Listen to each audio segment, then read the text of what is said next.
हरंगुळ तालुका गंगाखेड आणि जिल्हा परभणी आषाढ पौर्णिमा गुरुपौर्णिमा या निमित्तानं आज आम्हाला दोन शब्द बोलण्याची संधी भेटत आहे। मी सर्वांना शब्द सुमनात सर्वाला मैत्रीपूर्वक सर्वाला क्रांतिकार जय भीम करतो। जय भीम म्हणा, जय भीम। आता कार्यक्रमाला सुरुवात करत आहे। साऱ्या विश्वाला शांततेचा संदेश देणारे विश्व वंदनीय महाकारुणी तथागत भगवान गौतम बुद्ध यांना वंदन करतो। घटनेचे शिल्पकार डॉक्टर बाबासाहेब आंबेडकर, आरक्षणाचे जनक छत्रपती राजेशाहू महाराज, ज्योतिराव फुले, शिवाजी महाराज, माता महामाया, माता यशोधरा, माता महाप्रजापती गौतमी, माता भीमाई, माता सावित्रीबाई फुले, माता रमाई यांना वंदन करून मी एक पान वाचणार आहे आणि दोन गोष्टी सांगतो।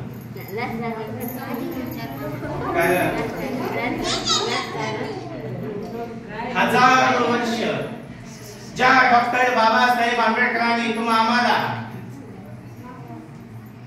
बुद्धाचा धम्म दिला, हजारो वर्ष होते आमच्या डोक्यावर हिंदू परंपरेचं ओझ होतं ते आम्ही खाली टाकून दिलं।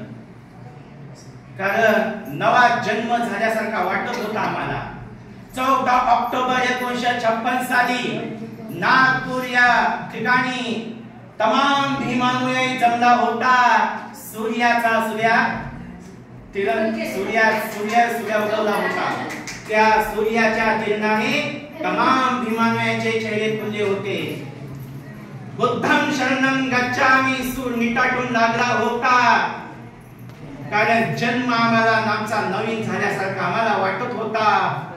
अचानक हजारो वर्ष जशा त्या शेतीला दुष्काळ पडावा आणि वरून मेघराजानं अचानक हजेरी लावावी आणि उमरून पडलेल्या झाडांना अशी नवी उभारी द्यावी, तसा क्षण आमच्या मनामध्ये आनंदाची शिदोरी पुरवत होता।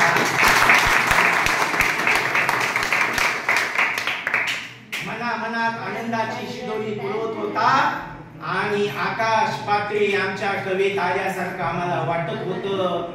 कारण आकाश पातळी आल्यासारखं आम्हाला आमच्या कवेत आल्यासारखं वाटत होतं। कारण असा बाबासाहेब आंबेडकरांनी तुम्हाला महान असा संदेश दिला। आपल्या मनाला आपल्या विचाराला पटला तर घ्या, नाही तर सोडून द्या। कारण जो बुद्धाच्या मार्गाने चालेल त्याच्या संसारात त्याच्या प्रत्येक गोष्टी यश आल्याशिवाय राहणार नाही, फक्त सुखी समाधान आल्याशिवाय राहणार नाही। एवढा धम्म चांगला। आम्ही काय होतो, आम्हाला काय बोलताच येत नव्हतं। माझं काय शिक्षण नाही, 12वी नापास। बोलायचं तत्त मामा पप्पा आम्हाला येड म्हणायचे का काय बोलायला काय सांगत, पण आता मला बुद्ध कळाला, आमचं भाग्य समजतो। कारण असंच कार्य व्हावं आणि अशी सेवा घडावी तर खरोखरच, कारण फक्त जीवनामध्ये कारण चांगलं करा, चांगलं बोला, चांगला आनंदात राहावा, हा क्षण उद्या येणार नाही। क्षण घडवा, असा कष्ट घ्या, मेहनत घ्या आणि यातूनच आनंद भेटू शकतो आपल्याला। म्हणून कारण बुद्ध म्हणतात जे दुसऱ्याचं वाईट कळलं ते आपलं वाईट होतं, पण दुसऱ्याला चांगलं घडवा, कारण नक्कीच त्याचं फळ आल्याशिवाय राहणार नाही। म्हणून जशी पेरणी आपण चांगली पेरणी केली तर शेतात धान्य चांगलं निघतं, तसंच आहे आपण चांगला आनंद घ्या, सुख घ्या, वैर भाव विसरून जा, कुणी कुणाला भांडू नका, कुणी कुणाचे दुश्मन बनू नका, आनंदाने जीवन जगा। कारण नक्कीच त्याच्या मागं त्याला पुण्याचं व्याज भेटतं आणि जो माणूस दुसऱ्याला तळतळाट देतो, वेदना देतो, त्याला आयुष्यभर तळतळाटाचे हप्ते फेडावेच लागतात। म्हणून मला सांगायचंय, कारण मी फक्त आषाढ पौर्णिमा आज गौतम बुद्धाने फक्त 5 जणांना प्रबोधन केलं, फक्त 5 जणांना। तर त्यांनी गौतम बुद्धानं तीर खाली म्हणून त्या भिक्षुनी विरोध केला आणि गौतम बुद्ध आपल्याला प्रबोधन करायले, प्रवचन सांगायले, आपण त्यांना आसन टाकायचं नाही, आपण त्यांच्या जवळ जायचं नाही असं त्यांनी ठरवलं। पण गौतम बुद्धाची चालणी राहणी ऑटोमॅटिक कोणी गौतम बुद्धाला आसन टाकलं, तर कोणी त्यांचं जीव सांभाळलं, तर कोणी प्रबोधन ऐकलं। कौंडणीय, अश्वजित असे। तर मला सांगायचं आहे, कारण आजचा दिवस हा गुरु आपला गुरु असावा लागतो। आज बघा आज गौतम बुद्धामुळे आमचं जीवन घडलं, नाहीतर काय होतं? आई वडील असतील, गौतम बुद्ध असतील, तर मी एक पान वाचतो याच्यामध्ये आणि एक पान झाल्याच्या नंतर मग काय मला थोडं करतो. तर बघा आम्ही हा ग्रंथ वाचत असतो, पण आता इथून आम्ही वाचणार आहे, तर इथून सुरुवात होईल.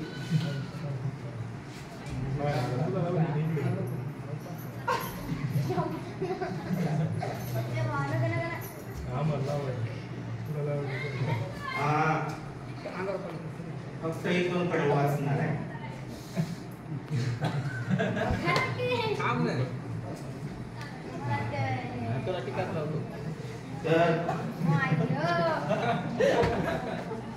तर बघा तृतीय खंड भगवान गौतम बुद्ध यांचे शिकवण.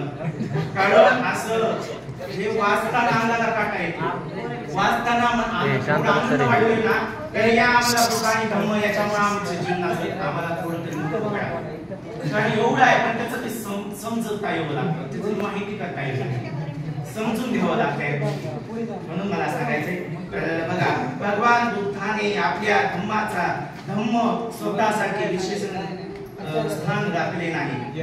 भगवान गौतम बुद्धाने मोक्षदाते आवश्यक दिले नाही, कारण भगवान गौतम बुद्धाने स्वतः संबंधित व अथवा यासाठी हे केले.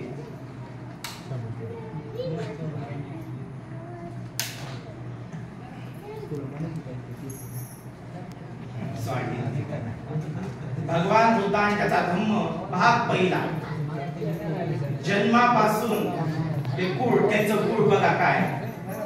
ख्रिश्चनपूर्वी 6व्या शतकामध्ये उत्तर भारतामध्ये सार्वजनिक असे राज्य नव्हते, म्हणजे राज्य नव्हतं तेव्हा काहीच नव्हतं.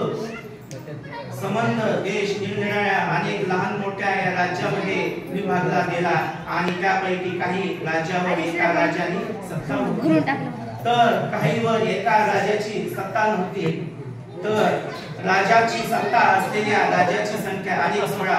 यामध्ये नाव बघा फक्त अंग, मग काशी, कोश, प्रज्य, मंद, चेती, वस्त, पूर, पांचाळ, मस्त आणि गांधार, म्हणजे असे 10-20 होते फक्त राज करणारे त्या काळामध्ये.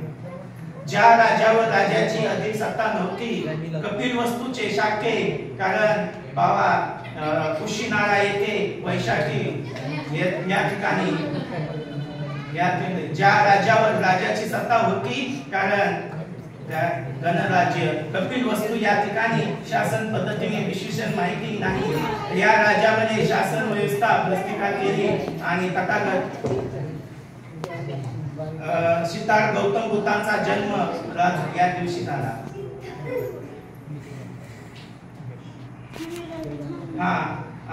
कारण कौशल या अधिवेशन आपल्या राजाची काही अधिकारी वाचले आणि राजाने कौशल या ठिकाणी केलं.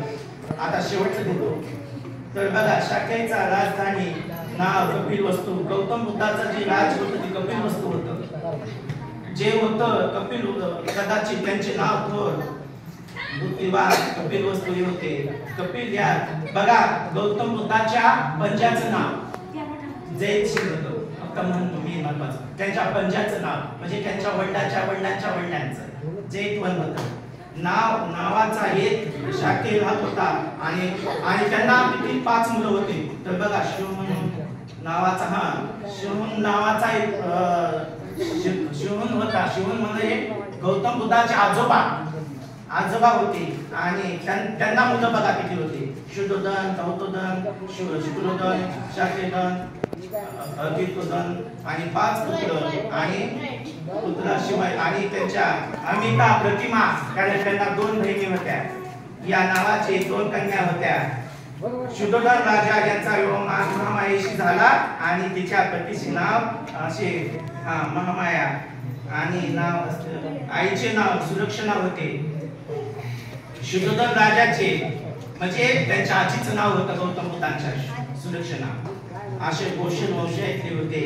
शुद्धोदन हा मोठा युक्त होता आणि मोठा युक्त असल्यामुळे जेव्हा शुद्धोदनाने शोषण केलं आणि या पत्नीचे नाव शुद्धोधन हा फार श्रीमंत होता आणि मालती यांची होती पुष्पा, नोकरी, चाकरी, खूप काय होतं. मालती, जमीन, नांगर, हजार चलत होते. तो ऐशारामात होता आणि त्यांचे नाव अनेक होते. बघा,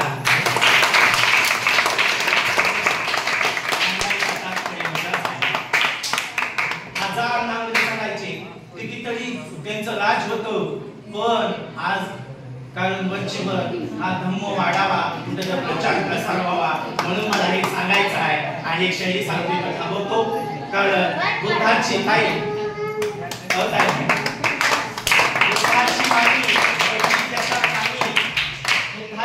त्याच्या पैकी काही तर त्याच होईल. आज आमचे मामा, आमचे मामा, अशोक मामा, आमचे बाबूराव मामा यांनी खरोखरच या देहाला येतात, वंदन करतात. तर सगळ्यांनी यावं, बसावं आणि सगळेजण आलात आणि आनंद घेतला. तर सगळ्यांनी भोजन घ्यावं आणि आनंद